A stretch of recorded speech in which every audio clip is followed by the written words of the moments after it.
The Lord is doing something. Maybe it's just in me and you're going to have to suffer through it. But I think the Lord is doing something.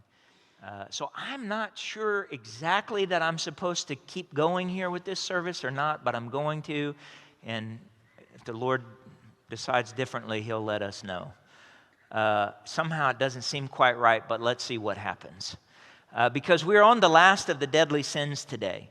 And the last of the deadly sins is greed. So maybe there is something here for us after all. It's greed is this sin that causes us to have an unrelenting quest for more possession, more stuff. But at the heart of it, greed is this sin of thinking that our satisfaction in life, that our joy, that our fulfillment as human beings, that our purpose will be discovered in the stuff that we own, that we possess. And I think this probably is the greatest sin in the Western world today. It's the one that if we did a show of hands, it would be the largest of the 7 sins in the room. The idea that we can work for what we need and what we have, and that we can meet and fulfill all our own needs. In fact, we've made it a national virtue. The American dream, self-sufficiency. The problem with that is, while it works great in generating economic gain, it is devastating to the soul to be self-sufficient. And for whatever reason, sometimes we have trouble leaving the things of this world in the world and not grafting them into our spirit in ways that become toxic and destructive to us. The author, and I can't, Dostoevsky. That's all right. I usually put like a Spanish accent on it for some reason. Gives this beautiful description of greed in his writings. He talks about an angel coming to God on behalf of a woman who is suffering in the fires of hell. She's just suffering and crying out in pain and torment and torture. And the angel goes to the Lord and says, "Is there nothing that I might do for this woman?" And God says, when you look at the course of her life, did she ever do anything, however small, that would show that she ever had a thought for anyone but herself? And the angel recalls the sum of her life from beginning to end, and he can only find one thing. But the Lord said, if you can find even one, what? And the angel goes to the Lord and says, one time she was working in her garden, and there was a beggar walking by, and she pulled an onion out of the ground and gave it to the hungry person to eat.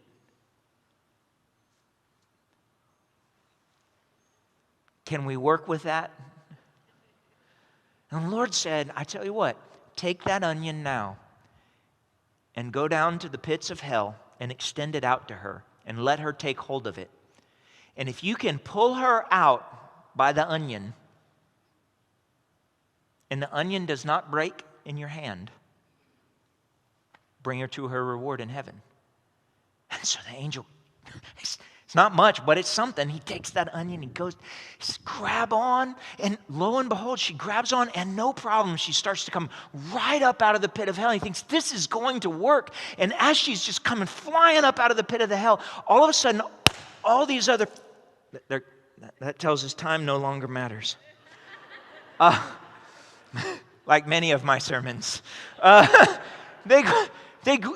people just clap right around her ankles. I mean, as many as can grab onto her, and as many who can grab onto those who grabbed onto her, and they're all clinging to her ankles as she's being lifted up out, and she's still coming up out, even with all of them clinging on. And then as she's dangling in the air, she starts kicking them off. Kicking them off. Get off of me. Get off of me. That's my onion. And of course, immediately the onion breaks in the angel's hand and she falls back down.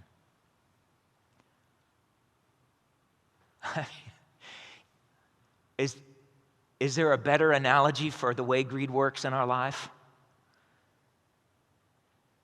That we hold on to things, even an onion,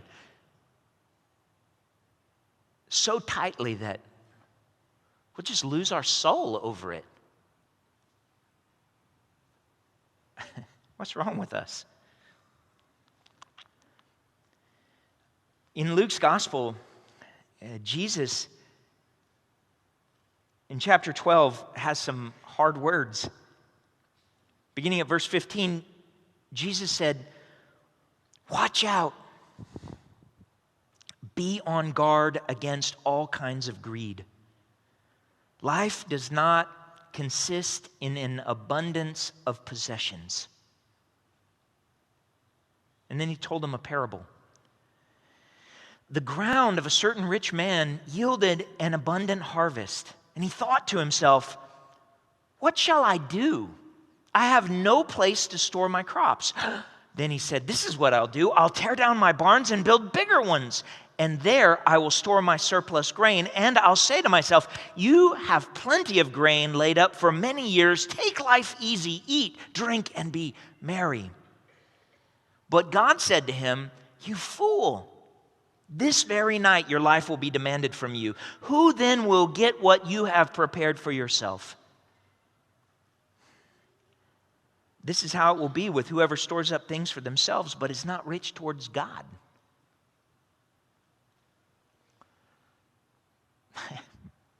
Man, that's uncomfortable.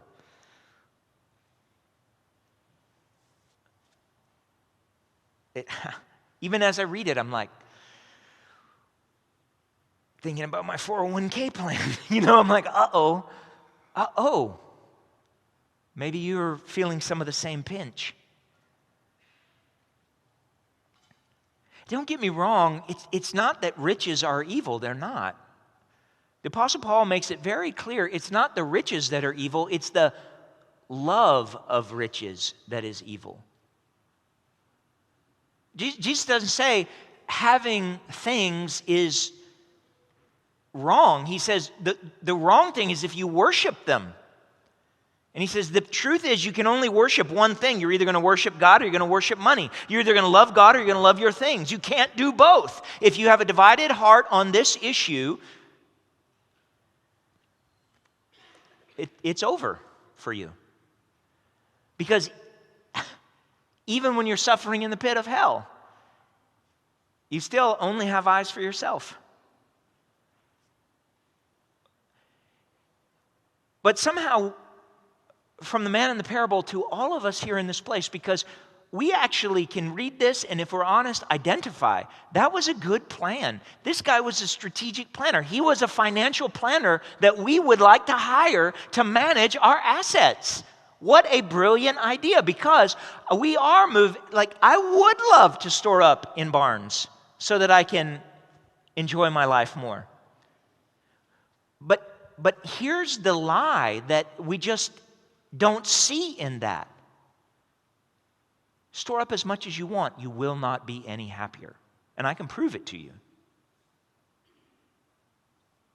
Is there any doubt that our children have 10, 20, 50, 100 times more than their grandparents, great-grandparents did?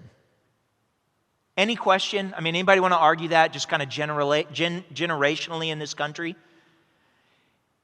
So are our kids 10, 50, 100 times happier than their grandparents, great-grandparents were? Such a lie. Such a lie. Generation by generation, parents would tell their kids, I just want you to do better than me. And they would go, okay. And they knew what that meant. It meant make more money, create more wealth. And they did, until the system began to break down when the boomers looked at Gen X and said, I just want you to do better than me. And we laughed. Like, how? And in these successive generations, it's become even more stark. Where now at least the new generations are asking a different question. They're not just assuming that we mean do better with money. They're at least groping around going, well, if we can't do better with money, maybe we can do better at loving each other. Maybe we can do better at stewarding the resources of the planet. Maybe we can do better at caring about people that are different than us. So there is some hope. I mean, I see some hope in Gen Z particularly. But at least part of it is because the myth has busted that every generation doing better financially is increasing the level of happiness in our culture and society. It's actually making it worse. Have you not noticed the richer we get as a people, the more unhappy we all are? I'll take that argument up with anybody if they want to. That at least societally, we have more anxiety, more depression, more listlessness, more purposelessness than we've ever had in our life, and we have never had more material. So it turns out storing up more in the barns does not make you happier. John Wesley actually said, if you want to curse your kids, I mean, you really want to curse them good, leave them a nice inheritance. That's the easiest way to curse your children.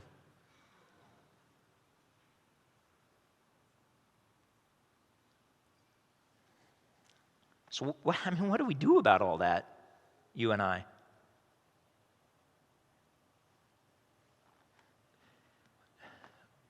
We have to find a way to open our hands, to be grateful that people grab on to our ankles as we're getting pulled out of the pit, because it means they also might be saved through us and through the generosity of spirit that we have. At the very end, and maybe this is where it connects to what else the Lord is doing this morning, do you know the people who have gotten some tough diagnoses, people whose marriages are falling apart, people whose kids have broken relations with them, do you know what they would trade of their grain in the barns for that not to be the case? All of it. All of it. All of it. We see it. We see it in parents going bankrupt because they're putting their kid in a recovery house again. Why? Because they would rather go broke and their kid be sober.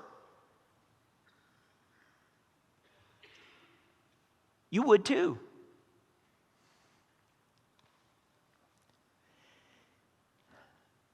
The things of this world will perish. They will just disappear. But our souls, they're eternal. One way or the other, our souls are eternal. God says, just be careful what you love. And so if, like me, I'll just be honest, if, like me, greed has been a problem for you, I will tell you it used to be my number one dalliance with the deadly sins, but about 10, 12, 15 years ago, I kicked it. I kicked it to the curb. And here's how. I became generous. That's it. If you want to kick greed to the curb, you have to become generous. Isn't it remarkable that the guy with the grain story, he's like, oh my gosh, I have so much I can't even keep it all. What should I do? Oh, I know, let me figure out a way to keep it all. It didn't even cross his mind like, oh, maybe some of my neighbors are hungry. Maybe I should take it up to the church where they have a storehouse so that people who need can come and eat. That's what I should do with this. It's more than I'm going to consume this year. I'm going to re-sow the fields. I'm going to grow another crop. I'm going to count on the same God to send the same rains that He sends every year. He's going to grow more for me. I'm going to be okay. I trust Him. So I don't have to keep all of this excess. That would have been a happier meeting with the Lord, by the way, had that ever even crossed His mind. and a wildly different outcome for him eternally. And so it's generosity. I mean, that's the truth of it. Generosity is the antidote to greed. Our God is generous. And so if we want to be like him, then we're generous. That's the virtue that cancels the deadliness of the sin. How do I know our God is generous?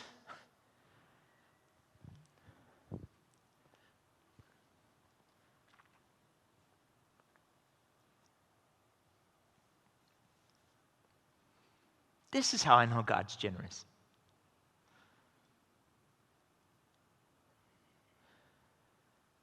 Because while I was dead in my sin, Christ gave his life for me.